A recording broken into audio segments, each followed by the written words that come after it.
नमस्ते मेरे प्यारे विद्यार्थियों। आज हम पहली इकाई का तीसरा पाठ कबीर यानी पूरक पठन शुरू करने वाले हैं। कबीर यह पूरक पठन हजारी प्रसाद द्विवेदी द्वारा लिखा गया है। यह पूरक पठन जो है, लेखक ने जो लिखा है उनका परिचय भी मैं करवाना चाहती हूँ। हजारी प्रसाद द्विवेदी जी का परिचय। जन्म 19 अगस्त 1907 दुबई का छपरा बलिया उत्तर प्रदेश में। मृत्यु 19 मई 1979 उत्तर प्रदेश। परिचय। द्विवेदी जी हिंदी के शीर्षस्थ साहित्यकारों में से एक है। आप उच्च कोटि के निबंधकार, उपन्यासकार, आलोचक, चिंतक एवं शोधकर्ता है।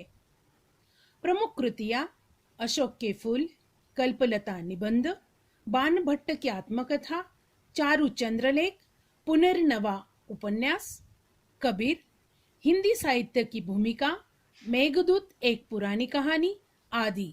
आलोचना और साहित्य इतिहास। गद्य संबंधी देखेंगे।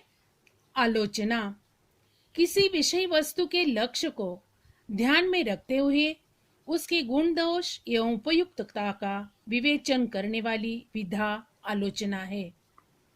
प्रस्तुत पाठ में द्विवेदी जी ने संत कबीर के व्यक्तित्व, उनके उपदेश, उनकी साधना, उनके स्वभाव के विभिन्न गुणों को बड़े ही रोचक ढंग से स्पष्ट किया है। विषय प्रवेश। संत कबीर एक विद्रोही समाज सुधारक एवं मस्त मौला संत कवि थे। अपने अक्खड़ स्वभाव एवं व्यक्तित्व के कारण वे हिंदी साहित्य में अपना अलग स्थान रखते हैं। वे मानवता एवं समता के प्रबल समर्थक थे। बच्चों, संत कबीर का परिचय कराते हुए मैं पहला परिच्छेद शुरू करने जा रही हूँ। ध्यान से सुनिए। हिंदी साहित्य के 1000 वर्षों के इतिहास में कबीर जैसा व्यक्तित्व लेकर कोई लेखक उत्पन्न नहीं हुआ। उत्पन्न होना यानी पैदा होना, यानी हजारों वर्षों से हिंदी साहित्य तैयार हो चुका है। इसके पहले यह व्यक्तित्व अभी तक पैदा नहीं हुआ, ऐसा लेखक लिखते हैं। महिमा में यह व्यक्तित्व केवल एक ही प्रतिद्वंद्वी जानता है, तुलसीदास। यानी उनकी बड़ाई, उनकी महत्ता के लिए सिर्फ एक ही कवि जानता है और वे है तुलसीदास। परंतु तुलसीदास और कबीर के व्यक्तित्व में बड़ा अंतर था। यद्यपि दोनों ही भक्त थे, परंतु दोनों स्वभाव, संस्कार और दृष्टिकोण में एकदम भिन्न थे। बच्चों, तुलसी और कबीर ये व्यक्तित्व, इन दोनों के स्वभाव में अंतर यहाँ हमें दिखाया गया है कि दोनों भक्त थे, परंतु स्वभाव और संस्कार और दृष्टिकोण का अर्थ है देखने, सोचने, विचारने का पहलू, ये दोनों एकदम भिन्न थे। मस्ती फकड़ाना स्वभाव और सब कुछ ही झाड़ फटकार चल देने वाले तेज ने फकीर को हिंदी साहित्य का अद्वितीय व्यक्ति बना दिया है। तो बच्चों, यह स्पष्ट भाषी थे। उनका स्वभाव फकड़ाना यानी स्पष्ट भाषा वे व्यक्त करते थे और सब कुछ ही झाड़ फटकारना यानी कड़ी बात कहकर लोगों को चुप कराना इनका महत्व था।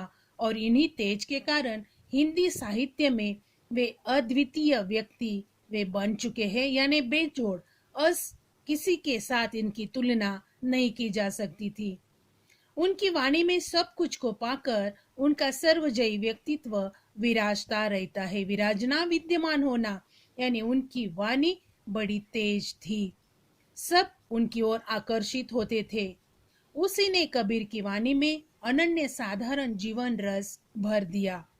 कबीर की वाणी का अनुकरण नहीं हो सकता। अनुकरण करने की सभी चेष्टाएं व्यर्थ सिद्ध हुई है।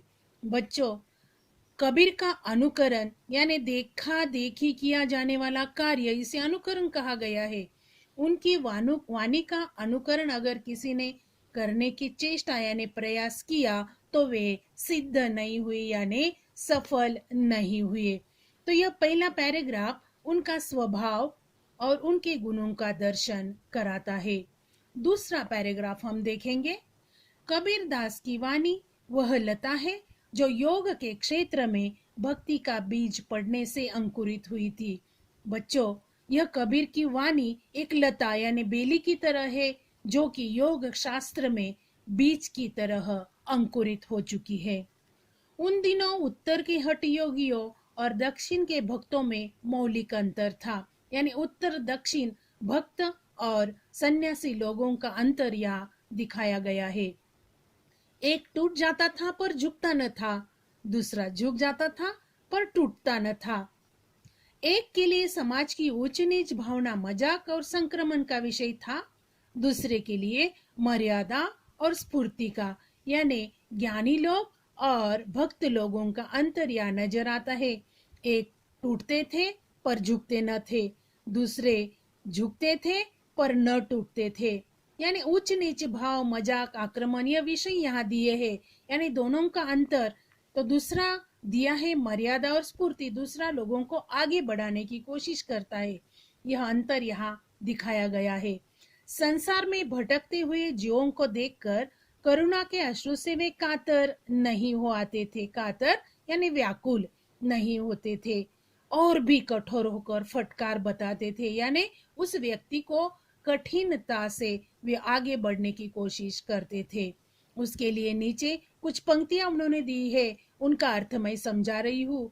वे सर्व जगत के पाप को अपने ऊपर ले लेने की वांछा से ही विचलित नहीं हो पड़ते थे, यानी सब कुछ वो अपने ही ऊपर लेते थे, यानी पाप भी अपने ऊपर लेकर वे समझाने की कोशिश करते थे, बल्कि और भी कठोर और भी शुष्क होकर सूरत और विरत का उपदेश देते थे। यानी यह समझाते समय सब कुछ अपने ऊपर लेकर शुष्क यानी शांत होकर, भावना रहित होकर, रूखा सूखा होकर, रति कीड़ा भोग विलास यह और विरत यानी वैरागी विरक्त होने का उपदेश वे करते थे। संसार में भरमने वालों पर दया कैसी, मुक्ति के मार्ग में अग्रसर होने वालों को आराम कहा, कर्म की रेख पर मेघ न मार सका तो संत कैसा। एक उदाहरण उन्होंने दिया है।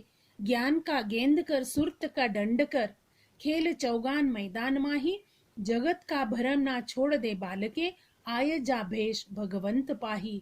यानी भगवान ने हमारे लिए सब कुछ उपलब्ध करके दिया है।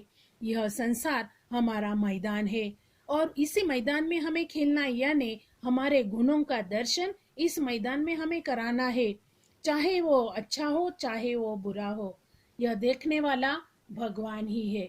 तो इस प्रकार यह पहले और दूसरे पैराग्राफ में मैंने आपको समझाया कि किस प्रकार तुलसी और कबीर इनका स्वभाव है और फकड़ाना स्वभाव यह कबीर का गुण है। तो उनकी वाणी भी यहाँ समझाई गई है। बच्चों, इन दो पैराग्राफ को ध्यान से पढ़ना है और शब्दार्थ मैंने दिए हैं और उसके नीचे एक पैराग्राफ भी मैंने आपको लिखने दिया है। शब्दार्थ और पैराग्राफ इनका लेखन आपको करना है।